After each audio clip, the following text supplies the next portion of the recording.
welcome to our Higher Ed Jobs Careers and Coffee conversation. I am Kelly Sherwin, your host today, and I'm the Director of Editorial Strategy here at Higher Ed Jobs. So today's session is called From Stopout to Comeback, Supporting Adult Learner Re-Enrollment. We're going to look at how colleges and universities are re-engaging adult learners with some college credit but no degree, and how institutions can support their return through flexible programs, targeted outreach, and student-centered services. Stopout students represent a key opportunity for institutions focused on enrollment and completion. So we'll discuss what brings students back, the barriers they face, and how campuses can create clearer paths to finishing a degree. So before we start and before we introduce our lovely guests, I just want to share a few quick notes. So one, if you have a question for our guest, please use the Q&A option to type in your question. Our Assistant Director of Editorial Strategy, Leah Jackson, will moderate those questions, and we'll be sure to leave the last 10, 15 minutes of the conversation to take those audience questions and also discuss a few questions that were submitted in advance. So thank you to those who submitted those questions and who are going to submit questions today. And then also want to tell people that we're going to randomly select someone today to receive a coffee gift card on us. So stay tuned and we'll reach out if you are the winner of the gift card. Next, I want to talk about the chat box. If you guys have if you want to share your LinkedIn profile or have a question or want to connect with your peers or need to talk with our Higher Ed Jobs team, you can use that chat box. In addition to Leah, we've got some other Higher Ed Jobs team members who are here to help. So go ahead and use that chat box. And then lastly, a reminder that today's session is being recorded and will be available soon on the Higher Ed Jobs YouTube channel. So with all of the announcements out of the way, let's get into the conversation today. And I'd love to introduce our guest. I want to welcome Nicole Westerick. Thank you so much, Nicole, for joining us today. It's so great to be here. So Nicole is the Assistant Vice President and Dean of the College of Interdisciplinary and Continuing Studies at Morgan State University, where she leads 18 degree programs designed to help adult learners, especially those with some college and no degree, return and complete their education. She also oversees Morgan Online and the Center for Continuing and Professional Studies. She previously held roles at Temple University and Johns Hopkins University, focusing on adult learner success and program development. So Nicole, thank you again so much for joining me today. I'm excited to get into our conversation. Yeah, looking forward to it. Such an important time in higher education. Definitely, yes. So before we get into the meat of the topic today, I just want to have you start us off and give us a little background on your current role. Kind of what are some of the daily tasks you do, and then also you've been in this area for a while. So what drew you into this area of higher ed? Kelly, that's such a good question. I would not have known that I was going to be working in adult and continuing education. I didn't know there were whole careers in adult learner continuing education programs. Ironically, I was a first generation student and my work study job in college was in our university's Office of Continuing Education. So we did everything from summer camps, Excel programs, to adults who wanted to come back and complete their degrees. Fast forward, a career in technology, some academic program development, and then I ended up realizing that my one true passion is really helping adults achieve their educational goals. So whether that's through completing a degree or earning a credential, pivoting to a new career. And that's sort of how I ended up here. I personally love school and love education. So I have been an adult learner almost my entire career.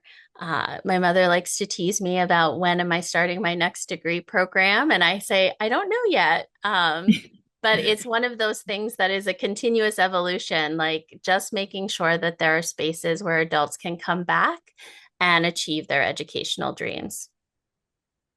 Well, I can tell the passion and how rewarding this role is, and actually, someone just chatted in saying that it's a passion for them as well. So I can see how this can be such a like I said, a truly rewarding career. So we're unfortunately seeing a little bit more people stopping out. That the trend is nearly 33% of undergraduates stop out each year. So, from your perspective, your insight on that, what's driving this trend? Yeah, I think there are a couple of things. One, students today are navigating increasingly complex lives. So whether you're talking about traditional undergraduates or adult learners, um, for adult learners in particular, college is one responsibility among many. So, they're balancing employment and caregiving responsibilities and financial pressures, and especially, the financial economy being uncertain, unexpected life disruptions. So when you add all of that sort of pressure and competing responsibilities with some of the narratives that are happening that college is not worth it, and combined with the friction of our institutions of coming back and being a learner and having it fit into your lives, it results in many students stopping. Um, I think it's really important as folks who are working in this space to remember that when students stop, it's not necessarily a lack of motivation or capability. It's just a mismatch between the realities of modern learners and our institutional structures. And so, if we can think about moving beyond a singular educational pathway to help students sort of navigate inflexible systems, thinking about transfer credit, thinking about how prior learning is evaluated and valued, then you're creating a system that centers basically learning mobility, right? This idea that your learning goes with you across the institutions that you may enroll in. And so at CICS, the college that I lead, we focus on learning mobility by helping students connect prior learning, transfer credits, professional experiences into a clear pathway to degree completion. We want students to understand that their learning at Morgan is valuable, but their learning beyond Morgan or before Morgan is also part of the value that helps move their journey to graduation forward.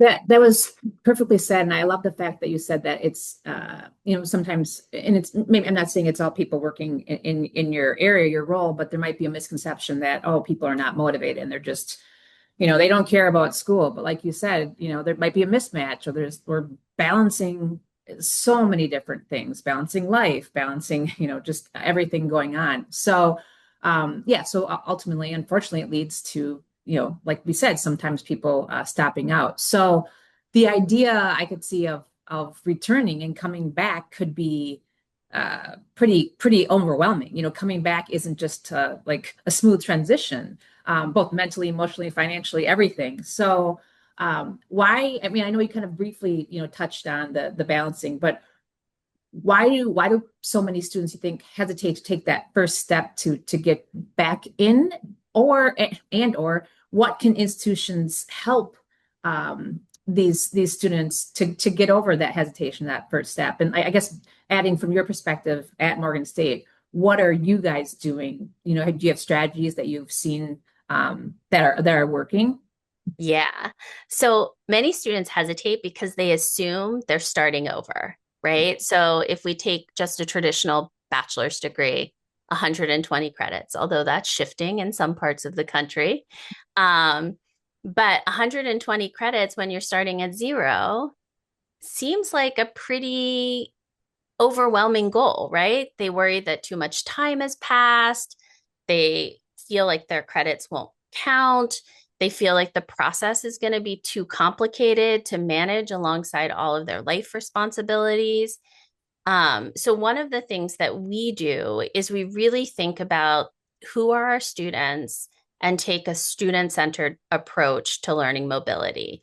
So, instead of asking students to fit into a rigid system or a 4-year degree plan, we start by asking students, tell us about what your personal and professional goals are. To help us understand what you have capacity for from an education perspective in your life. We have some learners, parents who like they can't start a class at the end of August or beginning of September. They're focused on getting all of their kids back to school. And so we know that we need to have courses that start in mid-October in the second part of term that provides them the flexibility that they're still enrolled in the fall, but they're not starting August when many of our traditional institutions. Um, we also work really hard with our transfer evaluation team to ensure that their transfer credits get evaluated as quickly as possible and that students can do some of that on their own so they can go online and see, oh, this course that I took at the local community college actually fulfills this general education requirement. And I can double count that in my coursework as well. Um, we also think about like what is bringing them back and centering that motivation. So when we're talking to them about staying enrolled, we make sure that we bring back their personal goals. Graduation is important, persistence is important as an institutional goal, but what's bringing that student back? Is it a promise to their parents or to their spouse or their kids?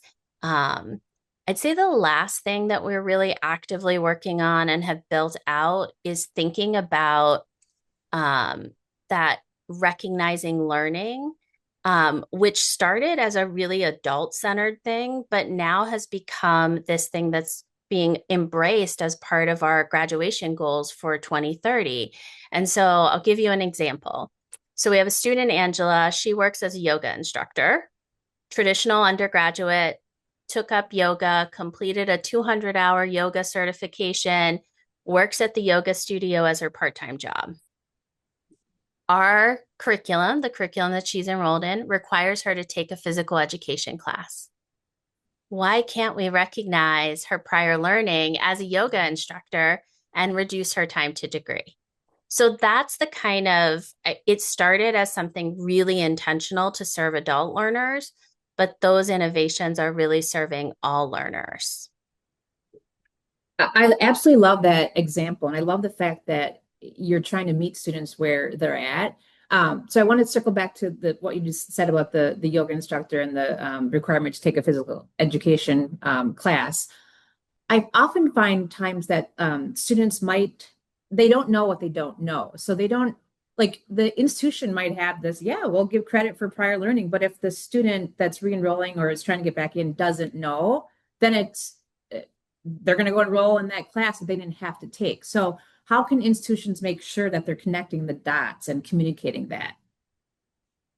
That's such a great question. And it is my responsibility as a leader who's leading in that credit for prior learning, learning mobility space. I spend a lot of time helping normalize these ideas with my fellow deans, with department chairs, helping them see that value, right? That yoga instructor certification came out of a real conversation with a student who was potentially going to have to stay another term because she was missing one course and it happened to be this physical education course. And so it's helping them see that learning mobility, credit for prior learning, these approaches don't undermine the degree, but they just recognize that learning doesn't always happen in a college classroom and it will help students move forward towards their goal. Yeah, so true. So have your faculty and have administrators, like they've been and kind of slowly, I'm sure, like trying to It, embrace this idea? it's been a slow process. So we started the process. The state of Maryland had some higher education legislation that we needed to get in compliance for our credit for prior learning. We used that as an opportunity at a policy level to revise our credit for prior learning policy. And so, a direct result of that work, the policy was written broadly, focused on the entire institution, while the intent, at least initially, the thinking was this benefits our adult learners in the Morgan Completes You and CICS programs. We're now seeing just over a year later, so it was officially approved in May 2024, 2 years later, we're now seeing that like adoption happen more broadly and having more conversations about how to think about it. Great. Well, you just mentioned the Morgan completes you, so you set me up perfectly for my next question. I want to talk about the program design, so those listening can kind of learn from what you guys are doing. So, Morgan completes you, is built for students with prior college credit. So, one, can you kind of give us a little the basics of what Morgan completes you is, and then give some examples, best practices, some lessons learned from what you've learned from these flexible program design. What are some effective ways that you've seen that flexibility can really help students not just return, like we said, like, yeah, getting them back in is great, but helping them succeed and persist and graduate and excel as a human is important as well. So do you have any thoughts on that? Yeah. So you already mentioned we have 18 interdisciplinary degree programs. That interdisciplinary is really important. That is part of our flexibility formula. We have 8 undergraduate, 5 masters, and 5 all but dissertation doctoral completion programs. So across the range of higher education experiences. Um, One way we think about this very intentionally and have built flexibility is that credits don't expire. While most institutions have a 5 or 7 year, your credits need to be within 5 or 7 years or you're starting over, our programs were intentionally designed so that the credits don't expire as long as they're from a regionally accredited institution. We also spend a lot of time, and I alluded to this earlier, thinking about the specific students that we're serving. And so we have created, and this is something that every institution who wants to meet students where they are should think intentionally about. So we have 4 categories of students. So traditional degree completers, typically below 30, coming back because their education was disrupted. Maybe they had a baby, maybe they got a job opportunity, and they're coming back much similar to a traditional 18 to 24-year-old, need lots of career coaching, they need different kinds of support. We also have career changers. These are typically folks have several decades of work experience, successful in their field, have this not completed degree and are using it as a way to change careers. So we had a student who had a very successful career in finance, really wanted to be in construction management, and used his degree completion as a way to pivot to that field. So the flexibility of our program allowed us to leverage credits that he had taken for finance, but also put that together with the construction management curriculum that he was lacking that allowed him to pivot to that industry. Our third type of student is what we call our paper ceiling students. So these, again, are folks who've had really successful careers, but they keep going up for that next level, that next promotion, and hitting what I call the paper ceiling, meaning you don't have the credential. You meet the qualification in every other way, but you've hit the credential ceiling or paper ceiling. And so for those students, we think really intentionally about building in leadership and management, the things that they need to be successful in whatever their next role is. And so really tailoring some of the coursework that we offer to support those students who are aspiring to the next level for them. We also have a whole group of students that we call our legacy scholars. They're often retired. They made a promise to complete, and they're coming back to fulfill that promise. So very different kinds of career services, different kinds of support, different kinds of understanding. Maybe they never took an online course before. And so scaffolding that experience if they're going to be taking online courses so that they can be successful. So our programs are designed intentionally with flexibility to meet the needs of each of our unique groups of learners. Thank you for explaining all those categories. That makes perfect sense, and it's fantastic that you guys are acknowledging all those different groups. So I know you said that you have to make sure that you're you want the students to succeed. And like if they haven't taken an online class before, you set them up for that. So I guess my question goes into, once students are back, maybe they've been out, like, you said there's four different areas. Maybe they've been out for a couple of years. Maybe they've been out of college for 20 years. So, um, keeping that momentum going can be a challenge. So I know you kind of touched on some, but if you could elaborate more on support systems or touch points, staffing, like how do you guys make sure that you work so hard to help these students get back in? How do you make sure that they're gonna like stay on track to complete that degree? Yeah. And so that maintaining momentum requires two things, right? It requires human connection and encouragement and strategic use of data and systems. And so that's how we do it uniquely at Morgan.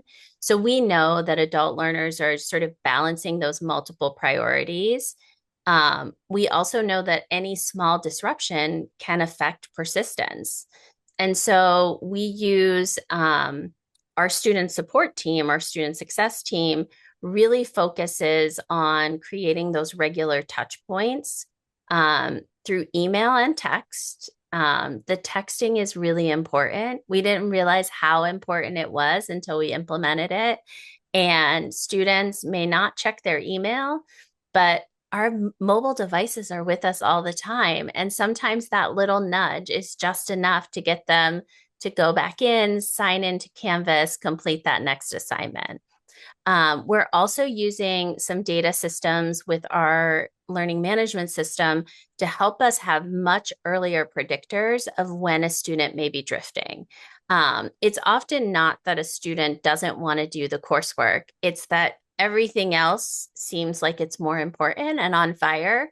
And sometimes they just need that little nudge. And so if we can see it in the data, it's been 3 days since they signed on to the LMS. Let's give them a little reminder of the importance of responding in discussion board posts or doing whatever it is that's part of their role as a student that helps them continue and persist.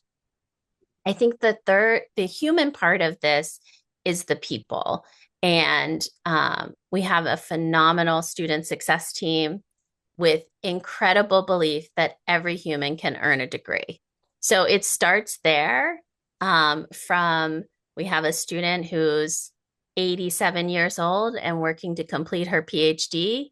We have the same confidence as the 30-year-old student who's working on the PhD. They're very different students, need very different supports, but our human support can help them. We also are now starting to explore peer-to-peer mentoring and support roles and how cohort-based engagement will help students persist long-term. Our students were doing that informally, and we're working through how do we formalize that in ways that help them be successful over time. Thank you for explaining that. I wanted to add on to what you're saying about the obviously the people part is so important, but the data, and you gave the example of someone's not, they're not logging in to their discussion board or whatever for 3 days, and like there's a touch point. I think you and I might have talked about this when we talked several weeks ago, but I think sometimes students, doesn't matter how old you are, you sometimes feel like I'm the only one feeling this way, or I shouldn't ask that, or the professor might, think I'm silly for, asking that. And you said drift, like that's a perfect way to put that. Like they have the best intentions, but yeah, maybe they have midterms in other classes, or their kids got sick, or whatever it is. So at the end of the day, I guess my point is here, people want to know that they're not the only one that's kind of going through this, and they want to feel a sense of belonging, and I can do it. So can you talk a little bit more about how you guys foster this sense of, you matter and you belong, not only to the institutions, but, overall? Yeah, so we do that in a couple of ways. We have a pretty large contingent of local students, but we also have national students, which means we are always thinking about how do we meet the students who are local, but how do we support those students who are not campus based and can't get to campus easily? Um, and so we do a series of webinars, everything from time management to study habits to having a conversation with a faculty member. Sometimes our adult learners are like, I'm an adult, I shouldn't have to say this. And so coaching them through some of the conversations that they need to have with a faculty member and asking questions. Um, we've also changed some of our curriculum so that very early on in their coursework, they're getting an experience with a group project, right? So that they understand in classes that are not CICS core classes, you may have a group project, and here are the strategies that you can use to work on those when you're on an online asynchronous course, right? It's different when they're all in classroom together. You can sort of see those things, but how do you work in a group in an online course? Um, I think that our advising team also does a really great job of helping students know what's feasible in any given semester. So they ask really thoughtful questions about like what's going on with work, what's going on personally. And students are really willing to share and be open about that. And that helps us say, well, maybe this semester is a 3 credit semester rather than a 6 credit semester or a 9 credit semester. And it helps them plan and be really focused on what they are capable of doing rather than having them feel like, oh, I couldn't do it taking 6 credits when they could have just taken that 3 credit load. Yeah, yeah. No, thank you for that. I know we've been talking about a lot about like once they are on campus and succeeding. I kind of want to circle back. I guess I skipped the part about like you've done this initial outreach. Is there tips or is there advice you have for other institutions that, I know we talked a lot about the student-centered approach, but this re-entry to campus, what would you advise others to do to like from that initial time that you reach out to them to getting them enrolled? Are there some key steps that others should do to get, make that sure that happens? Yeah. So first, adult learners are stealth. So what I mean by that is they're looking at your website, they're looking at what you're saying, they're evaluating you before they ever do an inquiry or an application. So if your website doesn't reflect that they can be successful, that they understand what their transfer credit is like, or how you're accepting their credits that were previously earned at the institution, they're going to move on to an institution that tells them clearly, here is your path to graduation. The second thing is making sure that your admissions, your recruitment and admissions team is ready to answer those questions. So, our admissions and recruitment team, we've really worked to make sure we understand total cost for the degree. So, if a student comes in with 60 credits, we know we have a number that we can give them, like, here's the estimated cost before your transfer evaluation is finalized. So making sure that that's clear, making sure that they understand what scholarships are eligible and available for, and helping them not think that like FAFSA is only for a traditional undergraduate. Um, we really encourage all of our students, and we have work sessions where if they have questions about filling out the FAFSA, we partner with our financial aid office, making sure that those things they're supported in, so that adults are going to be much more discerning about coming back to school, and they're evaluating things across a wider range of metrics. So it's more than just a vibe, right? Because it's Yeah. their own money on the line, right? They're wanting to know, is this moving me forward in my personal and professional goals? Do I know how much this is going to cost? What does it mean for the rest of my life? And can I fit this into the life that I currently have?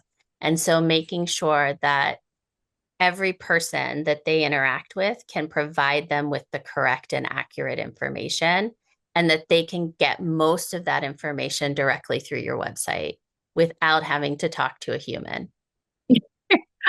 I'm laughing because, oh, yeah, a lot of people don't want to make that No. call because it's one step, one more thing to do in their busy life. So I love that advice of making it as efficient and streamlined as easy as possible. Because yeah, if they have to make that phone call, to your point, they might go to another university. I mean, I look at it as like a consumer, and you're like, I Google something. I've been working on trying to find something for the past couple of months, and I've called the same place and I've gotten three different answers, and I was like, oh my God, this is so difficult. So ultimately I end up going to some other place. So that's not what institutions want. You, yeah, from the time they sign on to your website, you want them to feel this is easy. This is, I have my answers, like you said, or if they do have to email or call, it sounds like your staff is well equipped. So that's fantastic, fantastic advice. So was there something else you wanted to add on there? Sorry. Yeah, I would just say that look at your website through the eyes of an adult learner. If the only people are 18-year-olds sitting on the grassy quad, you're not telling adult learners that they're welcome at your institution. So think about like what is your image and visualizations on your websites telling adult learners. Um, and also remember that adult learners, like think about a parent who's put their kids to bed. It's now 9 o'clock. Do you have someone manning your phones at 9 o'clock? No, they're going to get out Google. And now with generative AI, they're actually asking AI questions. So thinking about how that information is out there and structured so that students can answer the majority of their questions themselves. Yeah, that's fantastic advice. I think you might have answered my question here, but I was going to say if you had one practical advice for people listening today that their institutions to do to make it easier for students to return, uh, besides what we just talked about, do you have anything else? Do you have an advice? Piece of Yeah, advice? I do. Or several? It can be more than one. Um, I think that you have to, if you're going to serve adult learners, you have to think about how you evaluate and apply transfer credit and prior learning. Because students lose momentum because credits don't transfer, prior learning is not valued, or institutional processes are overly complicated. So they may not, and that creates this frustration, just like you were describing, where you called and you got three different answers. It creates frustration, it increases costs. Again, we have this narrative that college costs too much. So we want to go and really solve the things that will help encourage re-enrollment rather than discourage it. Um, when you support stop out students, it means recognizing that their educational journeys are no longer linear and there's not one single path, and that the institutions that are going to lead in this space are going to be the ones that build flexible, mobility centered pathways that learners can carry their knowledge forward all the way to degree completion. So being really intentional about how, and recognizing that when a student comes to you, they may have 3 semesters where they can't enroll because either their job demands so much of them, they're caregiving, and that should be okay. You should think about how do you keep them connected to your institution continuously, even when they're not an actively enrolled student. Mhm. That's great advice. Um, Well, one final question from my side, and then maybe we'll switch it over to audience questions. I know we started out, and it's funny you said that when you were on campus, or thinking way back when, you didn't know that actually. It's funny when we think being a student is just about that's all there is. You don't think there's people actually working on campus in different roles. So you didn't know this area of higher ed existed. So for newbies that don't know about this area, they're thinking about getting into it, do you have advice from them, or to your peers, kind of I guess a support system, rah rah, we can do this? Do you have any advice on considering working in this area or persisting in this area? Because I'm sure there's, as in any role in higher ed, there's some ups and downs. Yeah. So I think the persistence is easy this time of year or at the end of any semester because you have graduation. And those stories always fill my cup, right? Like that is seeing people cross the stage, seeing their families come together and celebrate them. It is the reason that this work is meaningful and impactful to me. I think for folks that are thinking about this, they really want to think about if you're not reading the Chronicle, be reading the Chronicle of Higher Education, be reading Inside Higher Ed, like looking at what's happening out there in the field. I know for me, I learned so much through my professional associations. So whether that's UPSEA or the Association of Continuing Higher Education or CALE, like those are three that are doing work directly in serving adult students and stopped out students. They're thinking about this. That's their mission, right? Like, and how do we serve these students? Um, I also think that if you're really curious about it at your current campus, maybe you're working on a current campus, look at the data. What is the data telling you about the proportion of adult learners that you already have? And then figuring out what are those adult learners experiencing that could be better. And you can start to innovate directly on your own campuses. Um, that's sort of how one of the things about my career is that I would see a problem and I would go to my supervisor or boss at the time. And I was lucky to have great supervisors. And they were like, well, go figure out how to solve that. And it's sort of what created this opportunity and me finding something that I care so deeply about. Well, thank you. Like I said in the beginning, I can tell how much this means to you and how rewarding it is. So thank you for that advice. So I'm actually, I know we're ending a little bit early on the terms of the questions, but we had so many great submitted questions. So I want to switch it over to our Q&A portion of the webinar. So invite Leah to pop in when she can, and then we'll go over a few of our questions. Hi, Leah. Hey, thanks, Kelly. So we'll see if any live questions come in. So far, we don't have any from anyone at the session today, but we do have, like you said, several great ones that were submitted in advance. So I will take us through a few of those. Our first question is, what are adult learners seeking from enrollment services such as financial aid, scholarships, registrar, and student accounts? And they're also asking about when and how these students prefer to engage. This is such a great question and one where it can be the most challenging to make change. And so for our adult learners at Morgan, they don't need weekly evening availability for financial aid or the registrar or the bursar, but they want to know that they have access to folks in the evening or another great example is if they have to call in, are they waiting on hold in the middle of their workday? And so, like, how can they enter a queue? And so at Morgan, we use something called queue list that we encourage our adult learners to use so that they can enter the queue exactly when they're ready and have availability. For student accounts, really working with your bursar or your finance folks to have payment plans that make sense for adult learners. For better or worse, adult learners sometimes wait to register until directly in the moments before the semester starts. And if all of your payment plans, let's say the fall semester started July 1st, they're now two payments or three payments behind if they're starting in September. So thinking about like how do you advocate for the adult learner experience? Our adult learners prefer to be able to talk to a real human. They're not lovers of the AI chatbots. They're just not, and that may be unique to Morgan. They really want to hear it from a human being. And so thinking about how do you create that space where humans are available to answer their questions. Thank you.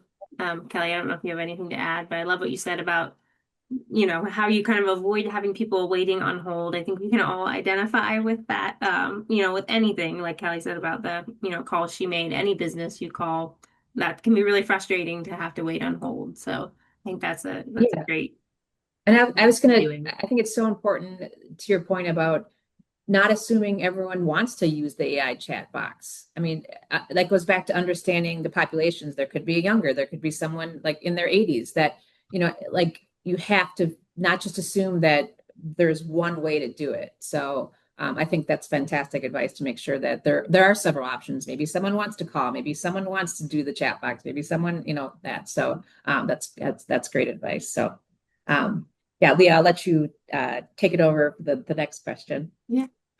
So our next question is, how do you manage outreach to inactive students by phone, email, etc., while ensuring FERPA compliance? Another great question. So one of the things that we do is when we reach out, whether it's email, phone, text message, again, that text message feature really works for our students. We don't put any FERPA protected information in there. So one way to do that is to say, we are reaching out to former students. We see that you have been last enrolled. We'd love to talk to you about new pathways to complete your degree. Not giving the like, hey, we see that you have, a 3.2 GPA and you owe a balance. But really like focus them and getting them engaged with our recruitment and admissions team is really important. So think about what do you need to put in that communication. I also think it's really important that folks recognize that adult learners are discerning, and particularly for stop out students that are returning to the same institution, being really thoughtful about what might have caused their stop out and being prepared for sometimes a difficult conversation, particularly if they had a not great experience, and being empathetic that their experience is their experience. And so making sure that you understand that not everyone's going to be happy when they get a call from you. I have a question regarding, is there a certain time frame? Like if someone stops out and it's been, I don't know, like 6 months, a year, like, is there a protocol that you guys use to kind of try to re-engage? So within our college, we have a 2-year window. So students have to have been stopped out for 2 years. And then we are allowed to reach out to them. There is a whole stopped out initiative through our enrollment management and student success team that happens as soon as they're stopped out. So that's for re-engagement. For CICS, we reach out every semester. So we make sure that students are communicated with. We use a tool that allows us to send to their personal email. We send that once per semester if they don't enroll, to say, hey, we're just checking in. Here's when the advising appointments are for this schedule. We're here when you're ready. And so that to us is how we continually engage students who are enrolled with us, but may have to pause until they're able to focus on their education. That's great. I like the idea of letting them know it's okay to pause and we're here when you're Yep. ready. That's a great message. So. Flipping over to our next question. This one is about what tips you have to re-engage students who are attending solely online. I think this is probably of all of the things the most challenging aspect, right? Because if even in a really great, well-designed online course, how do you foster community? And how do you, as a unit, make sure that students are staying engaged? So we use some data tools to help us understand when students, I like the word drift, Kelly, like I said earlier, start to drift from their educational goal. We also are creating more spaces for our students to come together virtually via Zoom or WhatsApp. We have a Facebook group exclusively for our enrolled students. And so what we've learned is that students are also creating their own tools for connection because they crave that. So I think that is one of the things that sometimes institutions get wrong in online learning is that you still have to think about belonging and connection regardless of whether the student is on campus. There's still student life, right? Um, Issues when you have online students. They just look different. So you don't have dorms, but you do have spaces that you need to create and cultivate. One of our students proposed to us a couple of semesters ago a networking event because we in Maryland, we were really impacted when the federal government was cutting jobs. And so they really wanted to activate to say, I want to network with people because I have roles at my company and I want folks who may have been laid off to know about them. And so we, as leadership, created a space where we could host some sort of very loose Zoom sessions for the students to come together in community and network and share. I mean, that's one of the really exciting things about working with adult learners is there's so many ways that they're interested in connecting and fostering that engagement. Great, thank you. We have actually one audience submitted question that I'm going to pivot to real quick because I thought it was a good one. This person asked about whether or not you could speak to adult learners who are also military affiliated and how we can make their experience more specific to their needs, even down to the website external pages. Any Yeah. thoughts on that? I have lots of thoughts on that. So we work really closely with our Department of Military and Veterans Affairs. And so military students in particular have all of the things that a traditional adult learner has. And if they're active duty, have deployment or change of station. And so you just have to think really critically about what the students need for you. Um, we work closely with our Veterans Affairs folks to make sure that we're understanding any of the requirements. All of the GI bills have different rules and regulations. We, as CICS, don't need to know them, but our expert colleagues in our Department of Veterans Affairs. So if you are serving adult learners, build that relationship with that department. Our university has grown the number of active military students that we're serving. And I think that really speaks to having retired military personnel leading that space, right? They understand that experience. Great, thank you. I have a Oh, go Leah, ahead. since I have a follow-up question because I know this is actually a listener's or sorry a question that was submitted earlier when you said working with departments. I know Nicole, you mentioned some areas, but this question was what offices or departments do you collaborate with and how do you integrate these students? So are there other offices besides Veteran Affairs and obviously there's a lot of offices, but are there key departments that you are consistently working with or you encourage people to build relationships with? Yeah. We work really closely with our transfer team, which is separate from our traditional admissions team because we find a lot of students come through the transfer pathways that are set up for the university.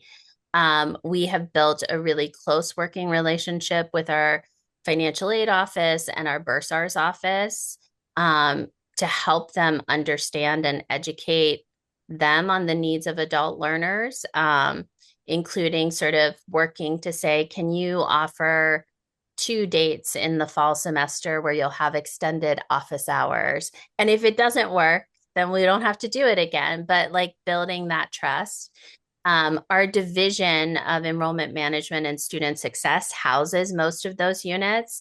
And so one of the things that we've done is really build a close relationship with that division.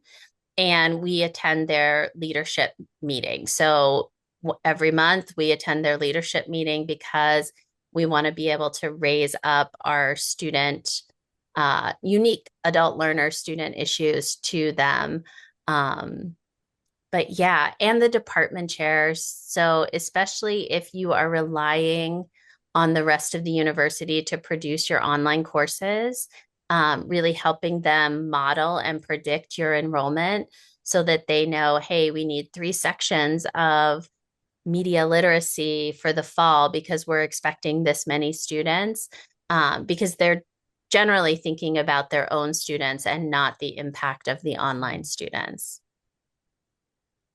Thank you for explaining that. Leah, do we have 1 or 2 more questions? We have at least one more here. Okay. Okay. So we have, what are the signature strengths of colleges that successfully serve adult learners? We probably covered this a little bit, but if you want to touch on it again. Yeah. I think there are a couple of things. Being relentlessly focused on another person's success. And so you have to be committed to understanding that every student is going to complete their degree in the way that works for them, their family, their life, and to accept that. Provide all the scaffolding, all of the support, but really being deeply committed to that. I think the second thing is really focus on how do you remove friction. We talk about friction points all the time. And so sometimes they're friction points that we as a college have created, and other times they're friction points that some other part of the university has created. And so we're very clear about when there is a friction point and how to reduce that friction, right? Because friction is another barrier that an adult learner, they have many choices and they could walk away if they hit that friction point. And I think the last thing is recognizing that all learning counts, and you as an institution have to find the way to recognize learning that may be different than the way the institution has traditionally recognized learning. And so that's having credit for prior learning. It's having sort of alternatives that allow students to accelerate their path to completion. So there's lots of education providers or CLEP exams, like really being intentional about how you help students complete through credit for prior learning. I think that's a fantastic place to end. Unless, Leah, are there any other audience questions? Yes, that's what I have. Well, I think you summarize it so well that it has to be student focused. It has to be about the student. It can't be about the institution saying we need to have our enrollment goals. I mean, obviously, the enrollment numbers need there's monetary, like a budget. I get that, but the student can't feel that message. They can't feel like they're just a number and you got to check them off and get them back in. Like they have to feel valued, and like all the things that you're saying, like they can create their own path and how to complete it, and that the institution is understanding that. So I think that's fantastic, and you guys are doing a great job. So we're getting some great comments from our audience here. So Nicole, this conversation was fantastic. I really enjoyed it. I'm so glad you could join us today, and I know all of our listeners enjoyed it as well. So thank you again for joining us today for our Careers and Coffee conversation. It was a pleasure to have you on. Thank you so much. It was great. Well, if anyone has questions for Nicole, I hope they can reach out to you if that's okay, or they can connect with us and we can help them get connected with you. But I'm sure that they have some they might need some more information from how you're doing such a fantastic job. So. And I'm happy to share my LinkedIn. I put it, Okay. I don't know if I put it in the chat, but it's in there. Folks can definitely connect on LinkedIn. Okay. It's a great place to see what else we're doing at Morgan State in the College of Interdisciplinary and Continuing Studies. Yeah, and also I hope maybe the audience knows the associations that you're a part of, but that would be great too, because for the learning there. So, Yeah. But thank you again. So Thank you. we will talk soon. Thanks. Bye, everyone.